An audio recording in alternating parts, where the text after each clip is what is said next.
Nous vous saluons dans le précieux nom de notre Seigneur Jésus-Christ et nous vous souhaitons la bienvenue. Bienvenue à notre rencontre hebdomadaire autour de la parole de Dieu. Ce soir, nous poursuivons notre étude sur la sanctification, sujet très important, sujet d'actualité pour ces temps de la fin. Et nous allons faire la suite et la fin du deuxième sous-thème. Et ce deuxième sous-thème, c'est qu'est-ce que la sanctification? Nous allons prier le Seigneur avant d'aller plus loin. Seigneur, nous te disons merci pour la grâce que tu nous fais encore ce soir de nous retrouver fraternellement dans ta présence et autour de ta parole. Seigneur, nous avons besoin de l'action de ton esprit pour ouvrir notre intelligence, nous permettre de comprendre et de saisir ta parole pour la mettre en pratique. C'est pourquoi nous te recommandons ces instants. Conduis toutes choses et donne gloire à ton nom, au nom de Jésus-Christ. Amen. Suite et fin donc de notre deuxième sous-thème, qu'est-ce que la sanctification? Dans sa définition, nous avions déjà dit que la sanctification revêt ou comporte deux volets, deux aspects. Le premier volet, on l'a appelé la sanctification instantanée ou la sanctification de position. C'est une sanctification que nous acquérons, une sanctification que nous recevons de Dieu le Père, de par notre union avec le Christ, par le biais de notre foi en lui. Et cette sanctification, elle est donc automatique. Elle est instantanée et elle consiste dans le fait que dès que nous acceptons Jésus comme Seigneur et Sauveur personnel, alors nous sommes automatiquement et instantanément mis à part par Dieu. Nous sommes séparés par Dieu. Nous sommes mis à part pour Dieu. Ça veut dire que nous appartenons à Dieu, nous sommes consacrés à Dieu. Dès l'instant où nous recevons Jésus comme Seigneur et Sauveur personnel, de par le fait de notre union à Christ, par le biais de notre foi en lui, automatiquement, nous sommes mis à part par Dieu. Nous sommes séparés de tout ce qui est souillure. Nous sommes mis à part pour Dieu, consacrés à Dieu. C'est donc une action automatique et instantanée. Et c'est là ce que nous sommes en réalité en tant que croyants en Christ. Nous sommes donc des hommes et des femmes mis à part par Dieu.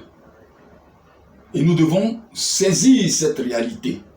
Et si Dieu nous met à part en Christ, nous-mêmes, nous devons désormais nous considérer comme des personnes mises à part. Nous devons, dans notre esprit, accepter que nous sommes mis à part, c'est-à-dire séparés. Et nous devons donc vivre en fonction de cette position que Dieu le Père nous donne en Christ. Nous devons saisir cette réalité. Nous sommes des hommes et des femmes mis à part pour Dieu. Et si Dieu nous met à part pour que nous soyons à lui entièrement, pour que nous lui soyons consacrés, alors nous-mêmes, nous devons accepter cela et vivre en fonction. Il est bon de souligner, bien-aimés, qu'en Christ, nous sommes des saints, c'est-à-dire des personnes mises à part par Dieu et pour Dieu. Mais en même temps, nous sommes appelés à être saints, c'est-à-dire appelés à vivre comme des personnes mises à part par Dieu et pour Dieu.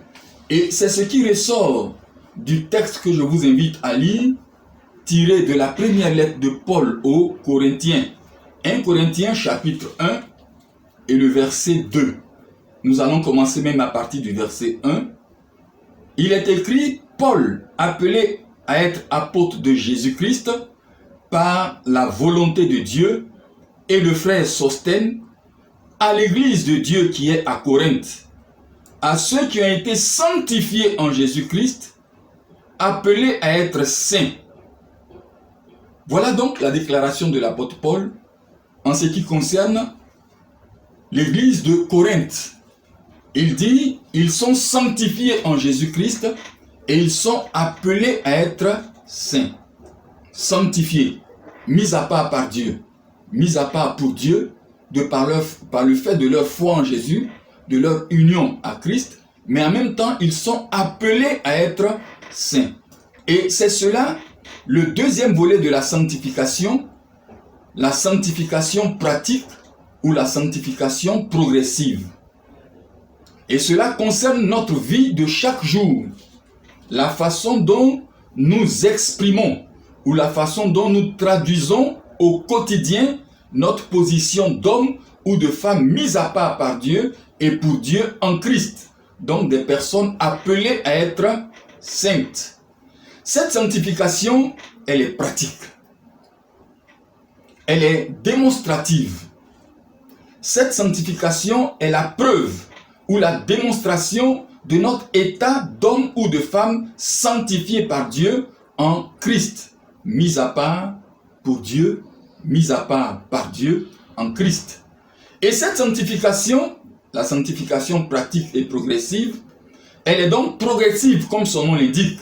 Elle n'est pas automatique, elle n'est pas instantanée. Elle est progressive, elle est évolutive. Cette sanctification, la sanctification pratique ou progressive, engage la responsabilité du chrétien. Le chrétien qui est appelé à rechercher cette sanctification, qui est appelé à poursuivre cette sanctification, qui est appelé à faire des efforts. Il est dit, efforcez-vous à être saint. Efforcez-vous à mener une vie de sainteté. Et cette sanctification pratique exige donc des efforts de la part du chrétien, des efforts pour progresser dans cette sanctification. Et je voudrais ce soir insister sur cet aspect important et non négligeable de la sanctification pratique, c'est-à-dire les efforts à fournir pour vivre dans la sanctification, pour se maintenir dans la sanctification et pour progresser dans la sanctification. Si le premier volet de la sanctification, qui est une sanctification instantanée, automatique, ne demande pas de grands efforts de notre part, parce que c'est lié à notre foi en Christ, le second aspect dans la définition de la sanctification, qui est la sanctification pratique et progressive, exige de la part du chrétien des efforts. Des efforts. Des efforts à fournir pour vivre donc dans cette sanctification. Des efforts à fournir pour se maintenir dans la sanctification et pour progresser dans cette sanctification.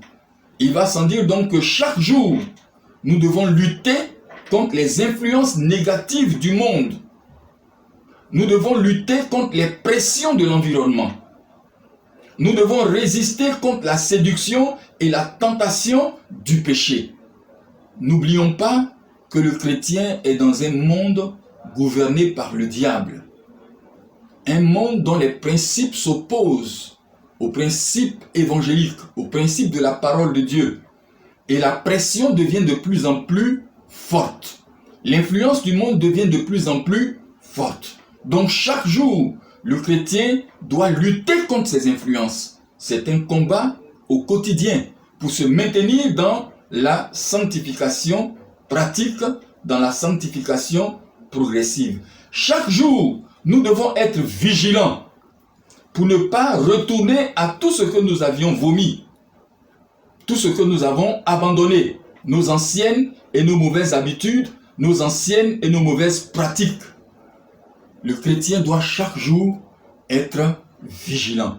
Chaque jour également, nous devons faire l'effort de rester saints. Rester saints en nous séparant de toute souillure et de tout ce qui est impur. Le Seigneur dit, sortez du milieu d'eux. Séparez-vous d'eux. Ne touchez pas à ce qui est impur et je vous accueillerai comme mes enfants. Bien-aimés, ce deuxième aspect de la définition de la sanctification engage notre responsabilité. Nous ne pouvons pas rester les bras croisés et croire que Dieu va tout faire à notre place. En Christ, Dieu a fait sa part. Il nous a mis à part. Il nous a arrachés du monde. Il nous a séparés. Et voilà comment il nous considère désormais. C'est à nous de saisir dans notre esprit cette position que nous avons en Christ et la traduire au quotidien dans notre vie de chaque jour par des efforts que nous fournissons en nous maintenant dans la sanctification, en vivant la sanctification. Cela demande une vigilance accrue de notre part. Bien-aimés, prochainement nous verrons les différents domaines d'application de la sanctification pratique. Les différents aspects de notre vie, de notre existence, qui sont concernés par la sanctification, de sorte que nous puissions vivre au quotidien et de façon pratique cette sanctification. Que Dieu nous bénisse. Nous sommes appelés à être saints et à demeurer saints, et que cela reste dans notre esprit, parce que je vous le rappelle, Jésus revient bientôt. Shalom. Nous allons prier.